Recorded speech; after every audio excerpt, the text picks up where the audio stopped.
बोल कृष्णचंद्र भगवान की जय। बोल सभी प्रकार के पितरों की जय। मित्रों, कैसा विलक्षण चिंतन रहा होगा हमारे ऋषियों का, जिन्होंने संपूर्ण जीवन चक्र को 16 संस्कारों में बांध दिया। जहाँ गर्भाधान प्रथम संस्कार है, तो पितृमेघ या अंत्योष्टि अंतिम संस्कार है। गरुड़ पुराण के पितृक स्तोत्र की यह ऋचा है कि अचितानाम अमूर्तानाम पितराणाम दिव्य तेजसाम नमस्यामि सदा तेषाम ध्यानाम दिव्य चक्षुणाम। अर्थात जो सबके द्वारा सेवित पूजित अमूर्त तेजस्वी हैं, उन पितरों को मैं सदा नमन करता हूँ। भाद्रपद शुक्ल पूर्णिमा से अश्विन कृष्ण अमावस्या तक 16 दिनों को पितृपक्ष कहते हैं। शास्त्रों में मनुष्यों पर उत्पन्न होते ही 3 ऋण बताए गए हैं: देव, ऋषि और पितृऋण। इन ऋणों को जो है हमें जीवन भर अपने कर्मों के द्वारा पूर्ण किया जाना चाहिए, चुकाया जाना चाहिए।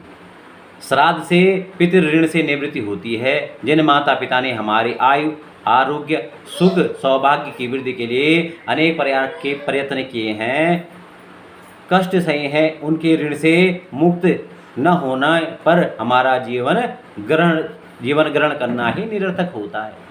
अतः पितृपक्ष के 16 दिनों में श्रद्धा पूर्वक तर्पण करना चाहिए। अश्विन मास के कृष्ण पक्ष में उनकी मृत्यु तिथि को, मृत्यु किसी भी मास या तिथि में हुई हो उससे फर्क नहीं पड़ता, जो तिथि हो उस तिथि में जो है श्राद्ध पक्ष में उनका तर्पण करना चाहिए। किस प्रकार होना चाहिए कि जल, तिल, चावल, जौ और कुश का पिंड बनाकर या केवल सांकेतिक विधि से श्राद्ध करना चाहिए। गौग्रास निकालना और उनके निमित्त ब्राह्मणों को भोजन कराने से पितृ जो हैं प्रसन्न होते हैं। उनकी प्रसन्नता से ही पितृ ऋण से मुक्ति मिलती है। पितरों के प्रति श्रद्धा व्यक्त करने का अनुष्ठान ही श्राद्ध है। स्कंद पुराण के अनुसार श्रद्धया दीयते यत् तद श्राद्धम, ये सिद्ध होता है, हो जाता है कि श्रद्धा से किसी वस्तु को देना ही श्राद्ध है। श्राद्ध 5 तरह के होते हैं, जिनमें पितृपक्ष के श्राद्ध पार्वण श्राद्ध कहलाते हैं। इनमें अपराह्न व्यापनी तिथि की प्रधानता होती है। अतः हमको जो है अपने पितरों के निमित्त श्राद्ध अवश्य करना चाहिए। अब जो है किस प्रकार से जो है किसका श्राद्ध होना चाहिए। जिसकी मृत्यु तिथि का ज्ञान न हो उसका श्राद्ध अमावस्या को करना चाहिए। मृतक का श्राद्ध मृत्यु होने वाले दिन करना चाहिए और दाह संस्कार वाले दिन नहीं करना चाहिए। अग्नि में जलकर, विष खाकर, दुर्घटना में या पानी में डूबकर, शस्त्र से अल्प मृत्यु वालों का श्राद्ध चतुर्दशी को करना चाहिए। उनकी मृत्यु किसी भी तिथि में हुई हो, उनका जो श्राद्ध है वो चतुर्दशी को ही करना उचित होता है। अश्विन कृष्ण पक्ष में सनातन संस्कृति को मानने वालों को प्रतिदिन पूर्वजों का श्रद्धापूर्वक स्मरण करना चाहिए। इससे पितृ संतृप्त होते हैं। हमें दीर्घायु, आरोग्यता, पुत्र पौत्रादि, यश, स्वर्ग, बल, लक्ष्मी, सब प्रकार की समृद्धि, सौभाग्य, राज्य और मोक्ष प्राप्त कराते हैं। अब जो है पितरों को इन तिथियों को ही वे विशेष क्यों मानते हैं, क्यों उनकी श्रद्धा इनमें है। अश्विन मास का कृष्ण पक्ष पितरों के पर्व का समय है। इसमें पितरों को आशा लगी रहती है कि हमारे पुत्रादि हमें पिंडदान और तिलांजलि प्रदान कर संतुष्ट करेंगे। मान्यता है कि यही आशा लेकर वह पितृलोक से पृथ्वीलोक पर आते हैं। यदि उन्हें पिंडदान, फल फूल या तिलांजलि नहीं मिली तो वे शाप देकर चले जाते हैं। श्राद्ध के प्रतीक क्या हैं? जहाँ तक श्राद्ध के प्रतीकों का सवाल है, इसमें कुश, तिल, यव, गाय, कौवा और कुत्ता श्राद्ध के तत्व के प्रतीक के रूप में माने जाते हैं। कुशा के अग्रभाग में ब्रह्मा, मध्य में विष्णु और मूल भाग में भगवान शंकर का निवास माना गया है। कौवा यम का प्रतीक है, जो दिशाओं का फलित बताता है, इसलिए श्राद्ध का एक अंश इसे भी दिया जाना चाहिए। गाय तो वैतरणी पार कराने वाली, कुत्ता जो है यमराज का पशु माना जाता है, इसलिए श्राद्ध का एक अंश से भी देना चाहिए, इससे यमराज प्रसन्न होते हैं। त्रीणि श्राद्धे पवित्राणि दैत्रम कुल स्थिताम वर्ज्यामि प्राह राजेंद्र क्रोधध्वगमनम त्वरा। अर्थात दैहित्र पुत्री का पुत्र, कुल पवेता मध्याह्न का समय और काले तिल ये श्राद्ध में अत्यंत पवित्र माने जाते हैं। श्राद्ध में क्रोध नहीं करना चाहिए, अतः काले तिल का प्रयोग श्राद्ध में आवश्यक होता है।